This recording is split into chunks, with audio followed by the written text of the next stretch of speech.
Dynamite. Sting essentially in a...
what's going on, everybody? Welcome to the Pierce the Canvas podcast. Today is January 19th, 2022. This is Pierce as always, and we are back with another Dynamite review here for a pretty damn good episode. I thought up and down this was a fantastic show. From the matches to the build-ups of the stories to what's coming next out of the stories. It's really cool stuff, and of course the big, long-awaited return from Jon Moxley was tonight as well. Cut a fantastic promo. He wasn't the only return. We also had Cody Rhodes returning tonight as well. We had a mixed tag match, Adam Cole, Britt Baker versus Orange Cassidy, Chris Statlander. So, of course, Adam Cole and Britt Baker are publicly doing their couples thing. So they're doing mixed tag matches now and all that fun stuff. So let's get into it. The show started off with a wild thing. We had Jon Moxley's return. And of course he was received by a loud and wild crowd. Happy to see him back. Except for one guy in the crowd happened to be booing the whole time. And it was kind of noticeable throughout. And by the time Moxley got to the ring, it was really noticeable. Maybe it was even more than one person, 2 or 3 people or something, just really loud. And the first thing Moxley says, he's he's basically starting his promo. He's so a while ago, and then I guess he starts noticing the boos, and then he tells the security to get that guy the fuck out of there, or he tells him to shut the fuck up or something like that.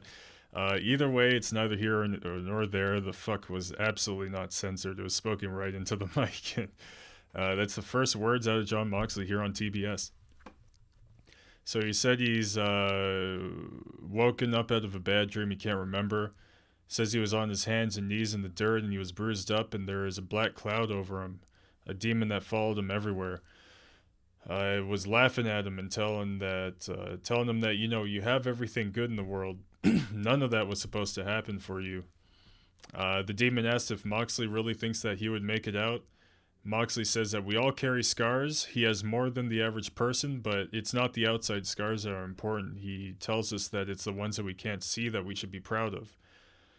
They tell our story, they make us who we are. He says that no one is perfect. If we all were, it would be a boring world.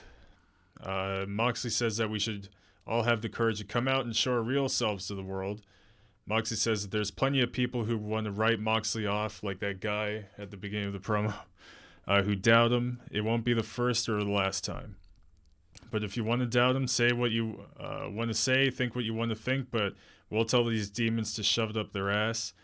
We destroy those demons, or something along the lines of that. Moxley says thanks to those who have been there through thick and thin. Says that 2022 he's going to go on a pilgrimage. He'll go grab wrestling by the balls and do whatever he wants. Says he's now truly free. Says he's been to hell. He wouldn't recommend it, but it's very liberating, and there's no hell in the ring that could be worse than what he's been through. And that he basically challenges the AEW locker room. If anybody wants to try, he's thirsty for it. Says if he was dangerous before, nowadays all he drinks is blood. Just an absolutely fantastic return promo. One of the best return promos freaking ever. Obviously, he addressed the issues that he had been dealing with over the last few months and really gave some super inspirational and motivational words. It was a perfect promo as far as I'm concerned. I'm really, really happy that Jon Moxley's back and looking forward to seeing him kick some ass. We'll get to his first opponent in a little bit, actually. Next, we see MJF and Wardlow. MJF says that last week was a disgrace of the sport. Says instead of taking a loss like a man, CM Punk took the easy way out. Says if Wardlow had more seasoning, he could have kicked out of the pin. And of course, Wardlow's all pissed off in the back, or behind MJF. MJF says he wants to apologize to Wardlow. Says he's been a good friend and a good business partner, although Wardlow did put his hands on MJF. MJF says that he's going to have to dock Wardlow's pay. And he basically says that the pay will come back when he wins the TNT title. I don't know if that means he's not going to get paid unless he wins the title, or if what he said was he's going to get a raise if he wins the title. But either way, this time Wardlow's not getting paid because I guess AEW is not paying him. It's really MJF. Says that tonight Shawn Spears will give PG Punk his first loss, and basically says unlike Wardlow. So Wardlow, you know, a little bit more salt in the wound there, even though this has been going on for quite a long time.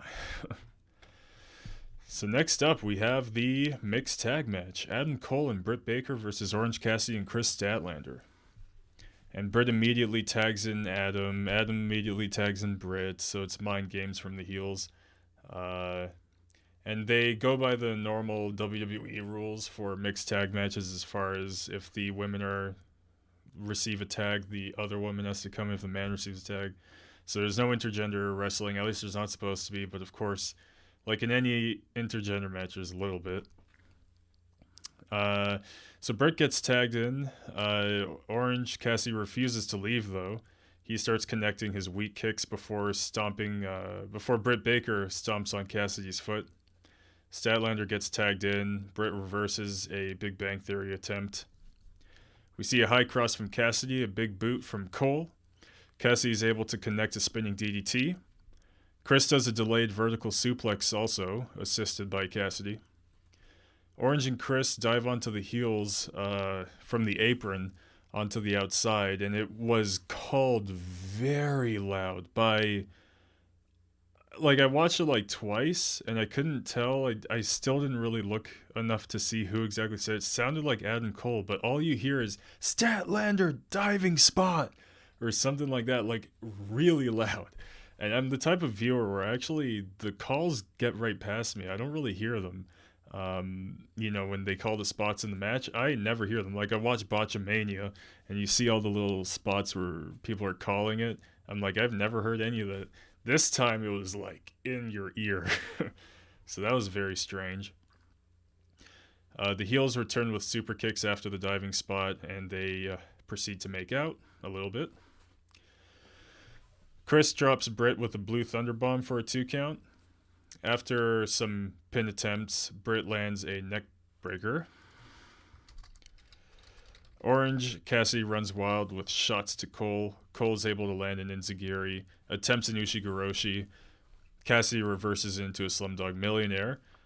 Baker is able to get into the ring quickly, lands a stomp on Orange Cassidy, so there you go, some intergender wrestling. Statlander drops Baker with another Blue Thunder Bomb.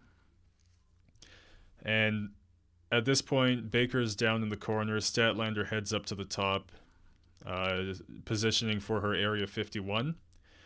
Adam Cole comes in and, you know, goes on top of his girlfriend, like, not in that way. I just mean to, like, defend her from getting dived onto.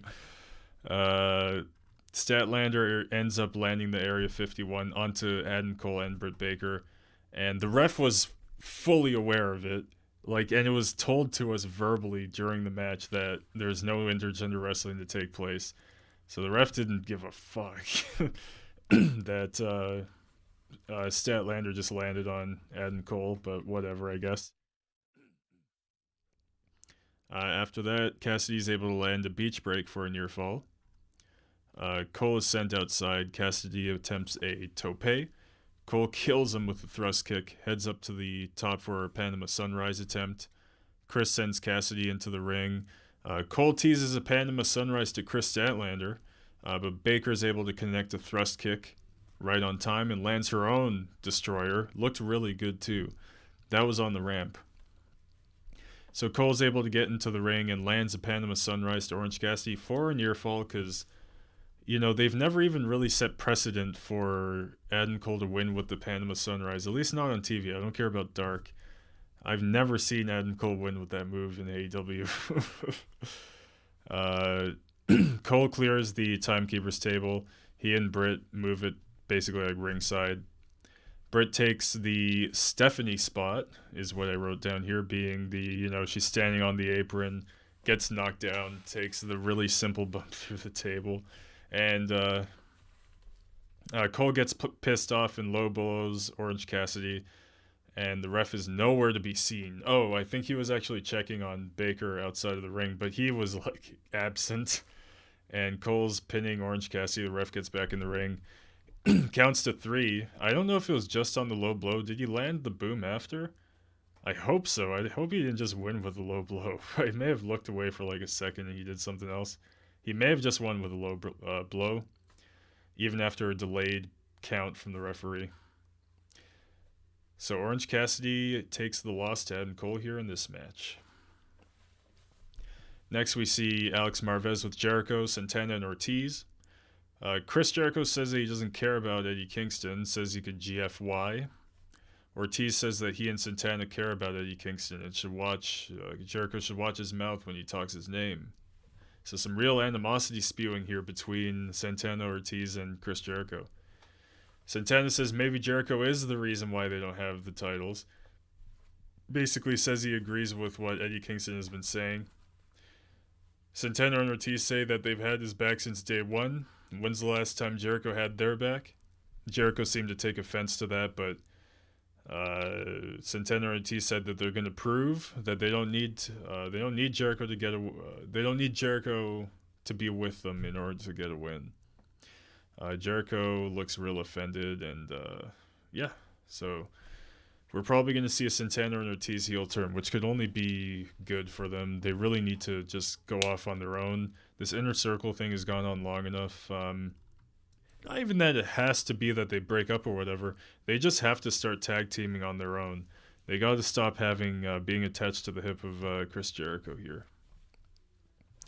It's not doing them any favors anymore. It's overdone at this point. They need to be champions, really, is what needs to happen.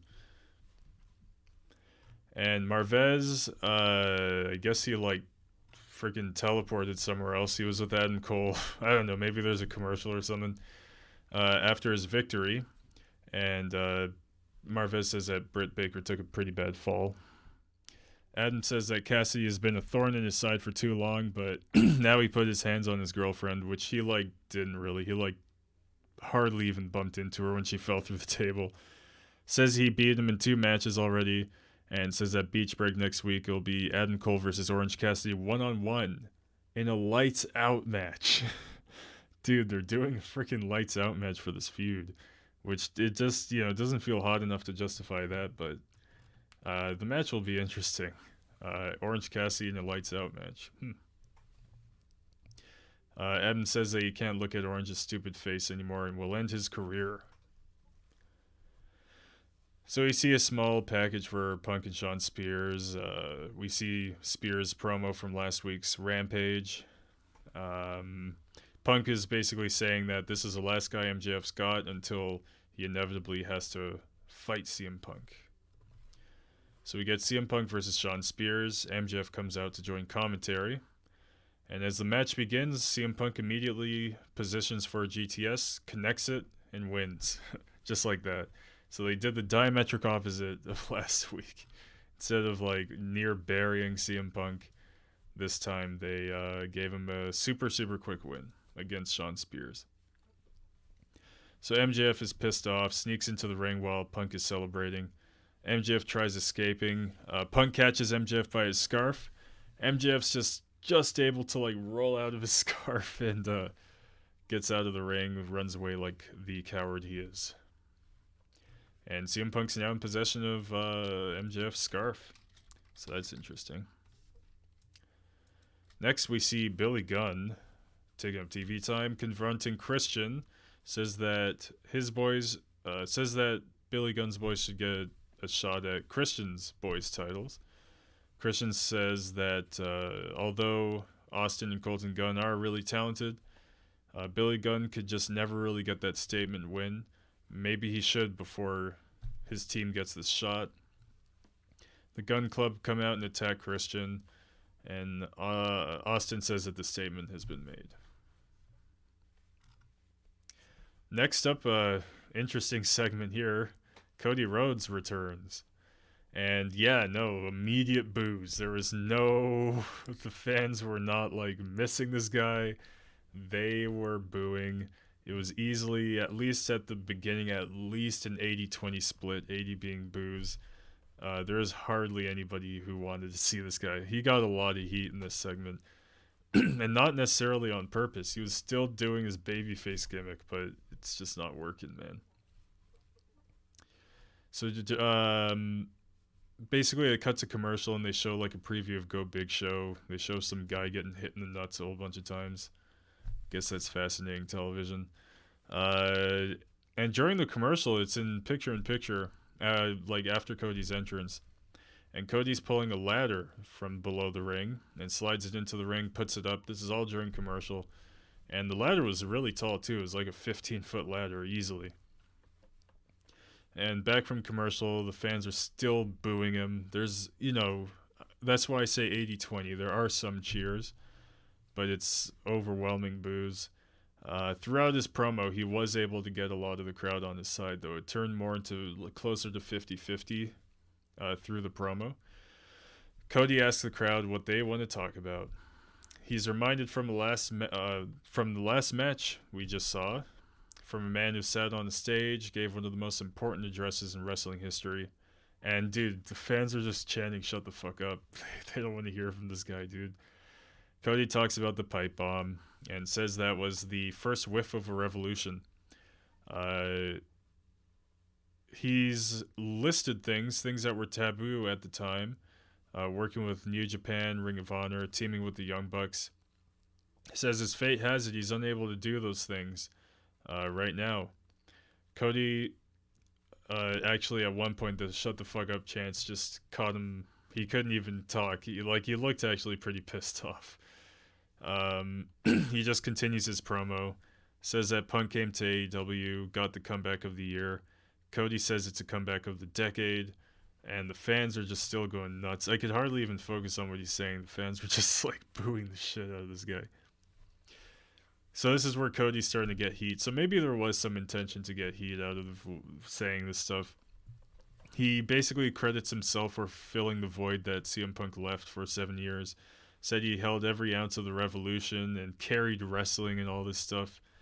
And the fans started getting on his side because, Cody's able to really get into that fiery, passionate mode during his promos. He kind of pulled that off a little bit here.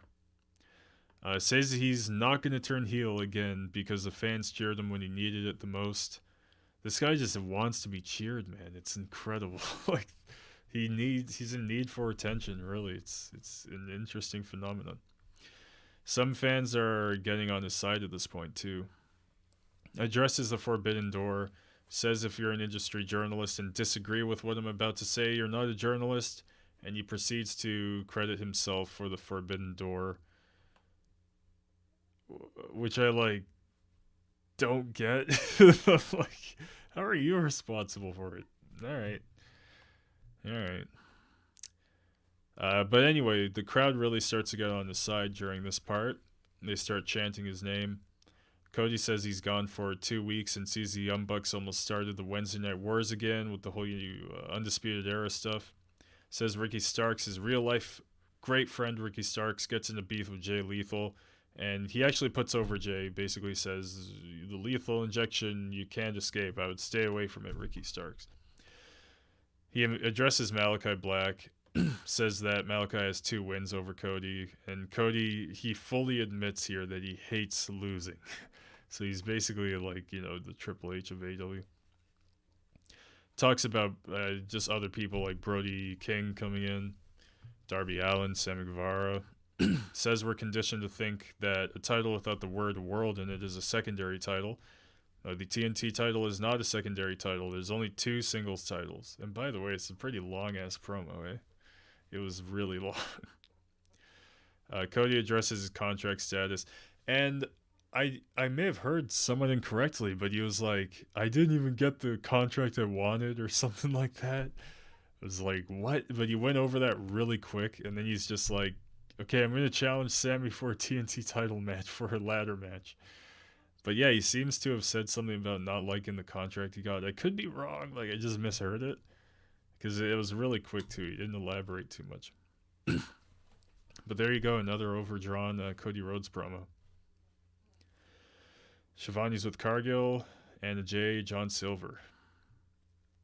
Says that Anna Jay accepted Cargill's challenge. And Sterling also said that they accept, but I thought it was Jade Cargill's challenge. I'm not even sure. Anna says that... Rather, Anna shows us the guns, because Silver's telling her to show off the guns. And Silver says that Anna's number 2 in the contendership right now, and will beat Jade Cargill for the title. And it says that she would wrap barbed wire around her own arm for a win. And says that Jade wouldn't do any such thing. Jade reminds us that this is that bitch show. And similar to last week, this had a lot of segments on it. So next up we have tag team match. Kings of the Black Throne versus Varsity Blondes with Julia Hart. And this is, of course, Brody King's first match here in AEW. It's his debut match. And the Kings of the Black Throne entrance is pretty cool. Has a cool theme song, you know, the usual Malachi Black stuff. Not as good as his singles theme song, but still pretty cool. And as Julia came out with the Varsity Blondes, I don't know, it just stood out to me that she wasn't dressed as like the cheerleader-y thing. She wasn't really dressed to match the Varsity Blondes. I think she was wearing red like they were, but it wasn't as, I don't know, whatever. I just still suspect that she's probably going to end up joining the Kings of the Black Throne or whatever, the House of Black. Pillman gets a big strike to Brody, hesitates to do a springboard. Garrison sacrifices himself for Pillman at one point and gets clocked into the stairs by Brody King. Like, this guy, it looked bad. Like, it seems like he also hit his head on the stairs pretty hard. But he seemed to be fine. He continued in the match.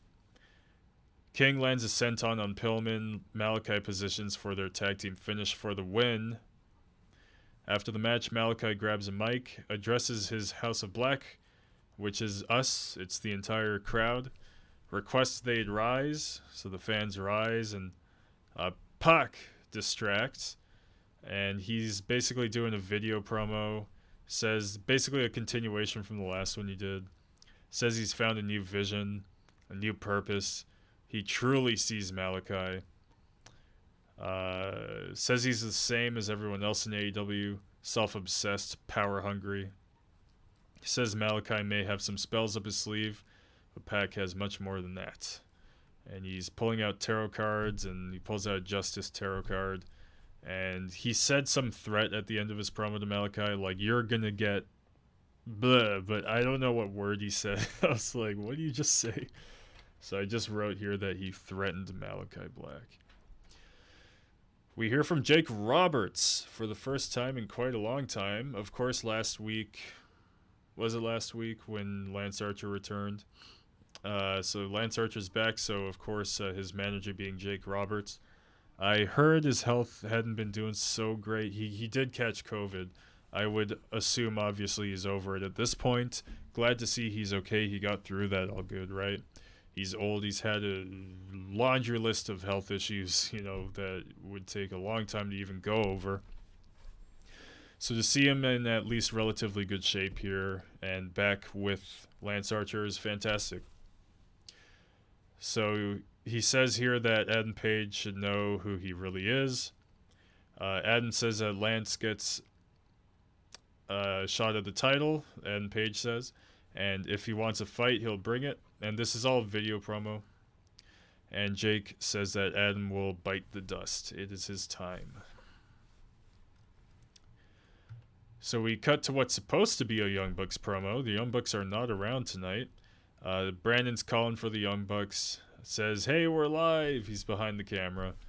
Roppongi Vice shows up. And Rocky threatens to kick Brandon's ass. He's being real mean to Brandon. But Trent is like, hey, man, take it easy on Brandon. Brandon. The Young Bucks, you know, they put this guy through hell, man. Rocky's like, all right, whatever. Says they're tired of the Elite. Says that just the other day I was in the mountains thinking about whatever. He said something like that. And mentions how they beat the Bucks for the IWGP tag titles at one point. And they challenged the Bucks for one more night. Trent says thank you to Brandon. And guess who else returned? We had another return to Dynamite here. Frankie Kazarian. I haven't seen that guy in a long time.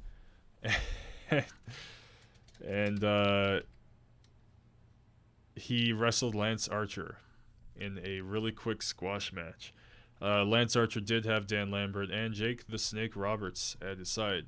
For some weird reason, I didn't think they were calling him Jake the Snake Roberts, but I think they were. But when they said Jake the Snake Roberts, I was just in my mind like, oh, they could call him that?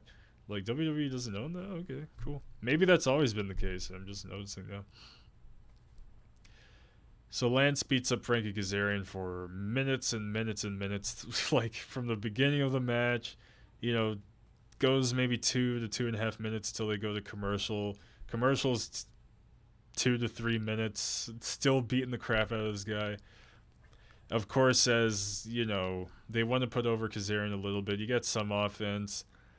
But Lance reverses and positions him for a blackout. But Kaz just fights and literally bites his way out.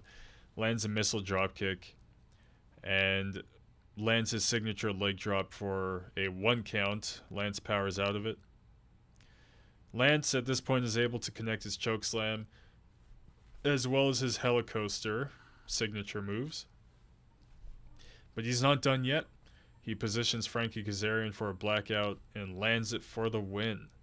And I went through that really quick, but this was a really entertaining squash match. This is one of my favorite squash matches like ever. It was actually really entertaining to see Lance just beat the crap out of some guy. Lambert gets on the mic with Shivani.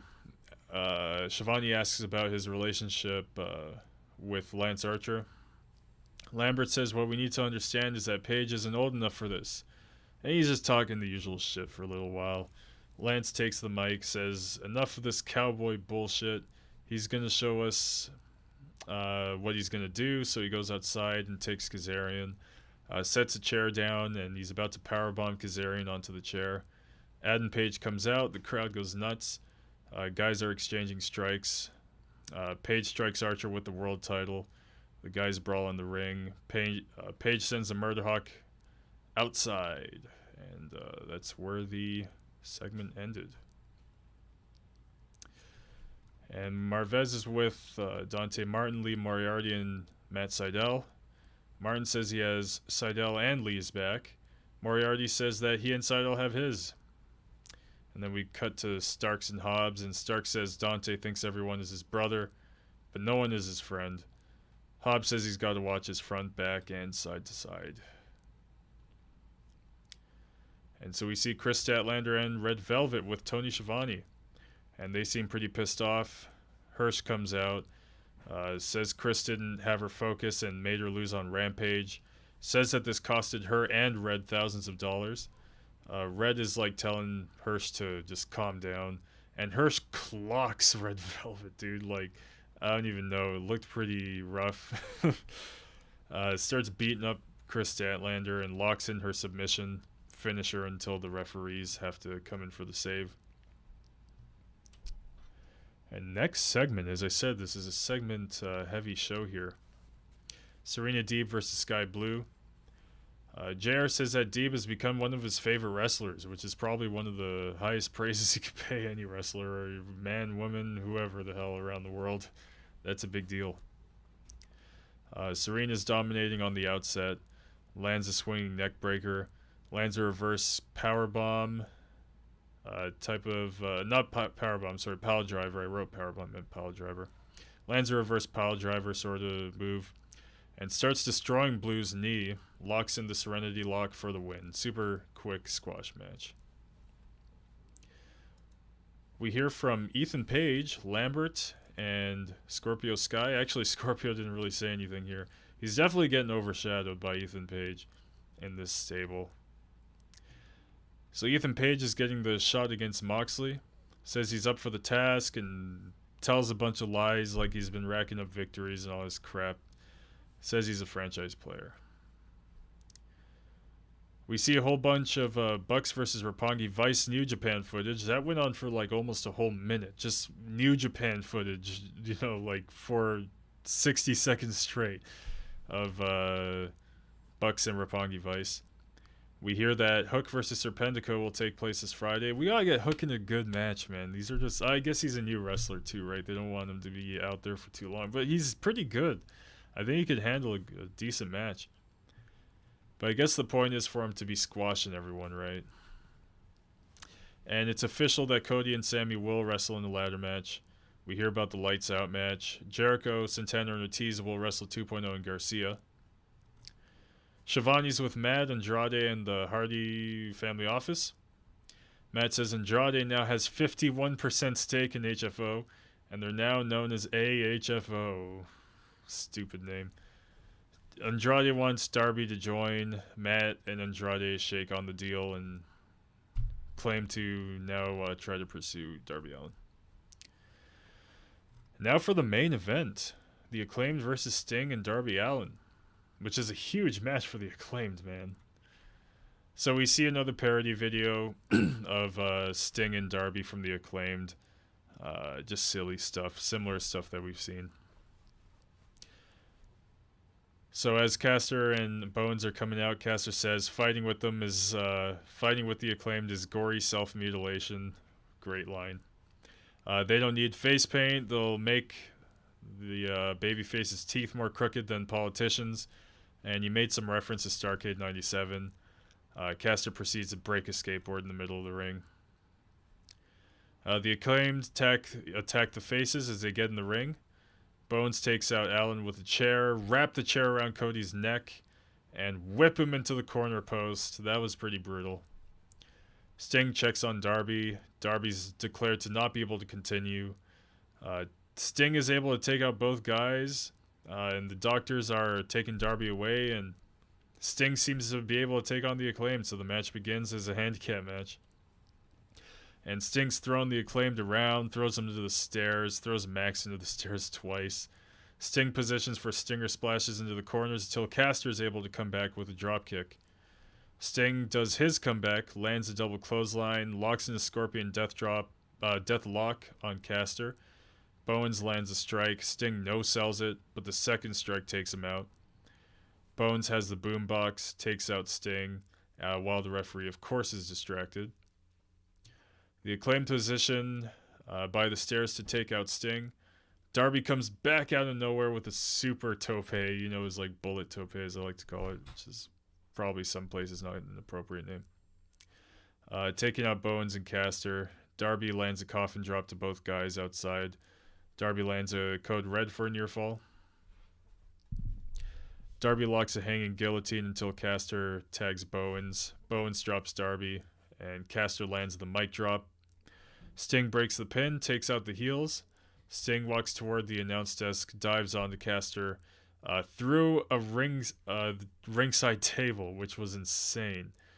Yeah, so Sting just walks to the desk. He's just standing there for like, 30 seconds considering his actions, and just runs off the stage, man. The 62, turning 63 very soon, year-old man. And dude, it was wild seeing that, because he like runs off the stage. He kind of jumped through the table first and then got Caster, and like the face on Sting after he landed it was like, bro, I'm alive. Like, he looked fine. Like, he just looked very like shocked that he just did that, and I think he's completely okay. Like, I don't think he got hurt at all. That was an adrenaline rush for that guy. Darby lands a coffin drop to Bowens for the win. And that closes the show here. Fantastic episode of Dynamite, as I said. This was great up and down the card. Again, I'm really happy to have Moxley back.